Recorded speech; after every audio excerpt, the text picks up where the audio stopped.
Selamat sore dan malam. Kita hadir kembali bersama-sama untuk siaran Gadok dan Providensia membahas firman Tuhan, terutama firman Tuhan pada hari Minggu biasa yang kelima ini sangat indah dan bagus untuk menyapa kita dalam hidup ini. Bacaan pertama dari kitab Ayub mengisahkan keluar dari Ayub tentang waktu yang berjalan cepat dan hidup yang penuh penderitaan. Rupanya tidak ada satupun manusia yang tidak menderita di atas dunia ini. Persoalan besar atau kecil selalu terjadi. Manusia selalu kecewa karena lingkungan tidak senantiasa memberikan keadaan yang baik kepada hidup kita. Jadi Ayub pun kecewa mewakili kita semua. Tapi Tuhan pasti mempunyai jalan keluar.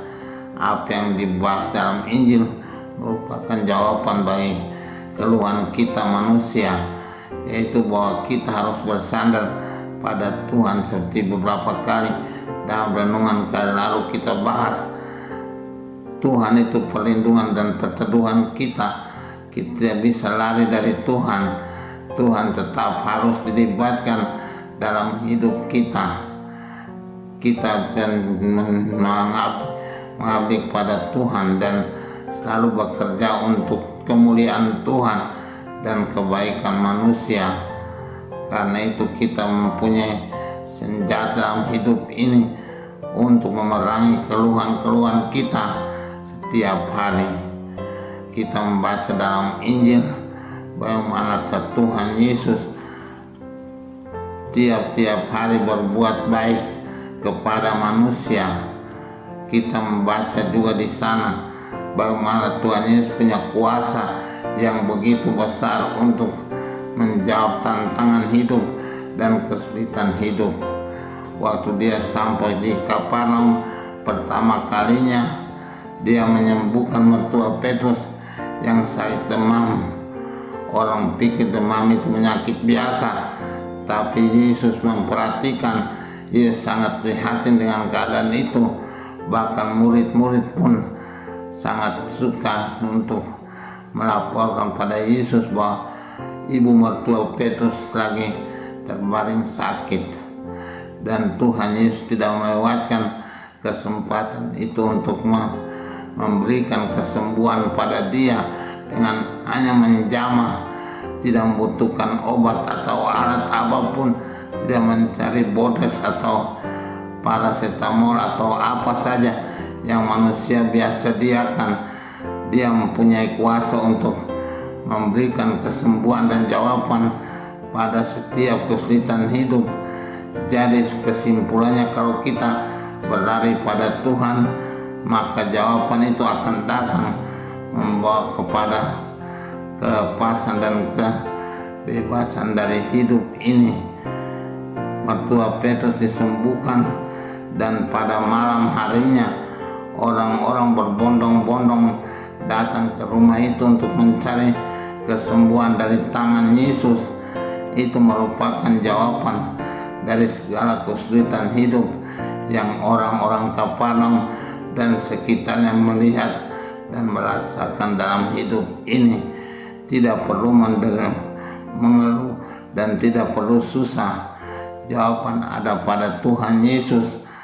Bahkan Tuhan Yesus memberikan jalan keluarnya, yaitu pada sore hari ketika dia sudah selesai melayani orang-orang.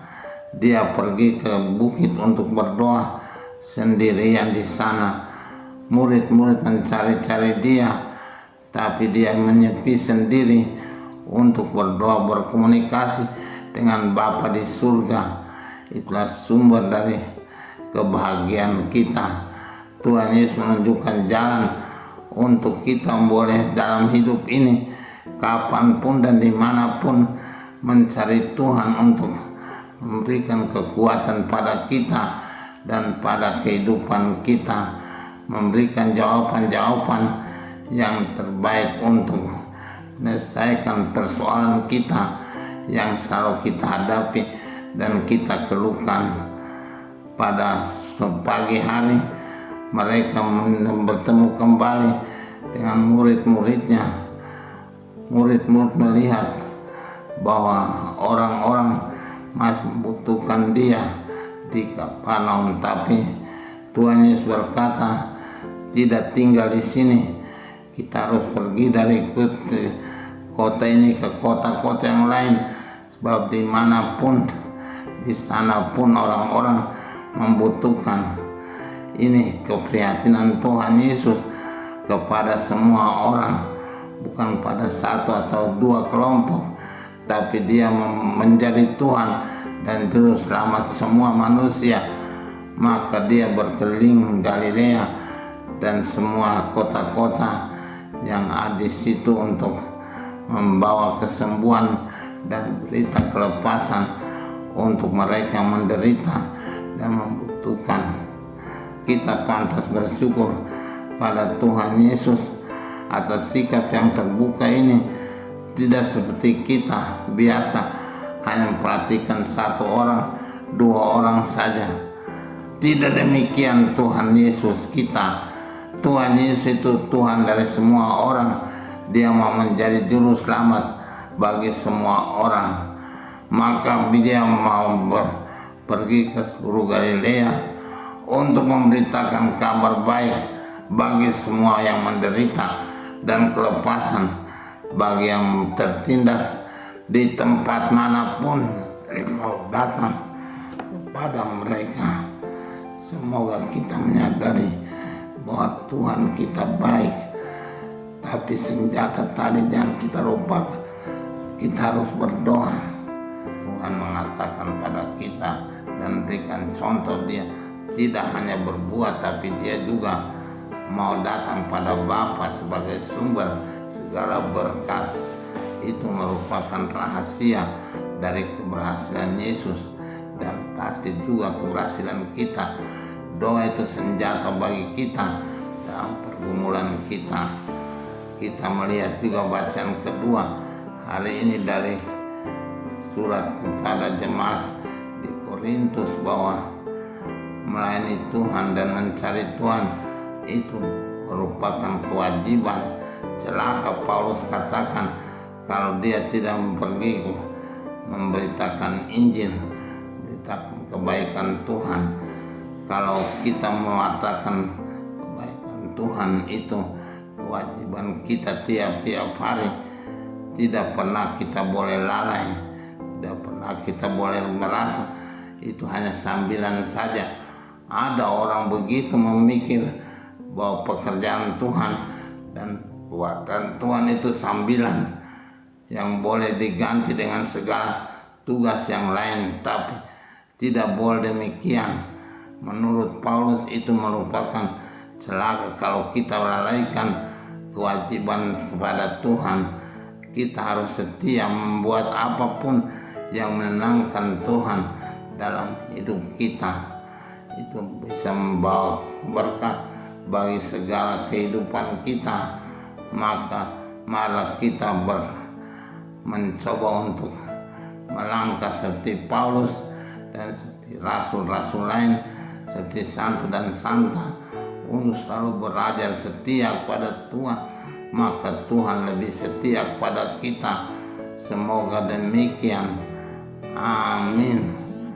Allah Bapa yang baik, pada hari ini kami datang lagi kepadamu memohon rahmat kemurahan-Mu. Kami memang susah di dunia ini, ada banyak keluhan dan persoalan yang kami hadapi, tapi kami tahu bahwa Engkau selalu ada bersama kami. Mohonlah Engkau menyertai perjuangan kami dan tidak pernah meninggalkan kami berjuang sendirian. Karena itulah merupakan iman percaya kami. Kami mau datang selalu kepadamu seperti Tuhan Yesus pun selalu berdoa kepada Engkau untuk mendapatkan kekuatan dari rahmat Tuhan. Malah Tuhan berkati kami dan selalu memberikan kebaikan pada kami demi Kristus Tuhan dan Juru Selamat kami sepanjang segala masa. Amin.